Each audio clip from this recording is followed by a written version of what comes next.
Hi, this talk will contrast neurocranial restructuring with chiropractic techniques.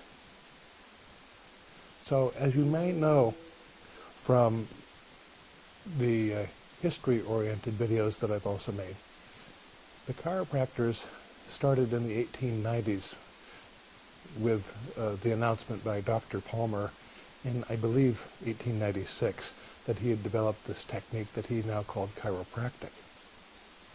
But many of the chiropractic philosophy concepts were and still are identical to those of osteopathy. According to the histories that I've read, as I've mentioned elsewhere, Dr. Steele first came up with the concepts of osteopathy in the 1870s, and by the 1890s he had quite a following in the Midwest. One of the people that came to him was a psychic healer, or as they called them, that's what they used to call them, as we would call them now. I'm sorry, the other way around. He was a magnetic healer, which we would now call a psychic healer. And this was the same Palmer. And this gentleman, Dr. Palmer, came to the old man, Dr. Steele, for treatment of chronic headaches.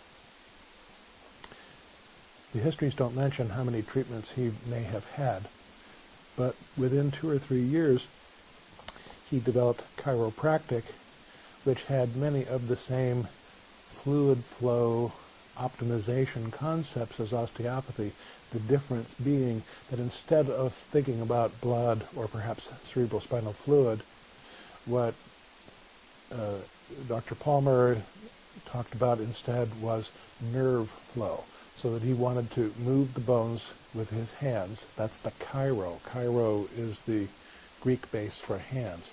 So instead of being osteopathy, the study of bones in their positions, it was chiropractic, how to move things with the hands.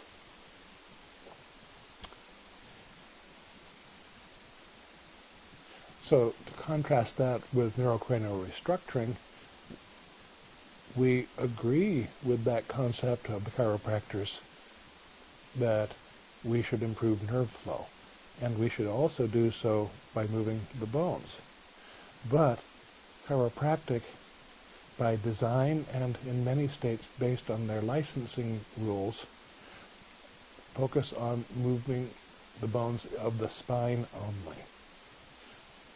So there will be specialists in moving certain areas of the spine, such as upper cervical specialists or even atlas specialists, which means they work primarily on the top bone in the neck. And then there will be full spine chiropractic. And then in some other states, chiropractors will be doing NCR, bodywork techniques, delivering babies, and supplying nutrition. So, the problem that many people have with chiropractic, similar to osteopathic, similar to traditional naturopathic or massage or physical therapy, all of those therapies are designed to give relief. And that's laudable. That's not a problem. The problem that they have, though, is that they're unable to change the body in a way that it stays in that alignment pattern. So with NCR, by design, we improve the stability of the body in the gravitational field. What my clinical observation has been is that it's the lack of stability after most treatments that cause people to revert to the alignment pattern they had prior to treatment. Although this is great for business, because once a physical medicine-oriented doctor has you in his or her fold, then you can return once or twice or 4 times a month indefinitely to keep receiving treatments, because in essence you never improve.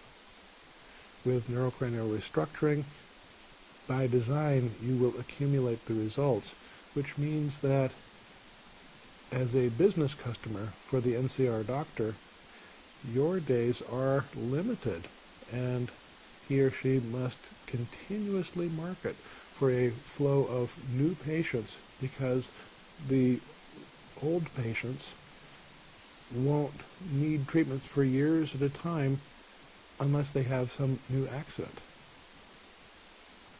So, contrasting NCR with chiropractic, the big difference is that with NCR we can accumulate the treatment results. Thanks.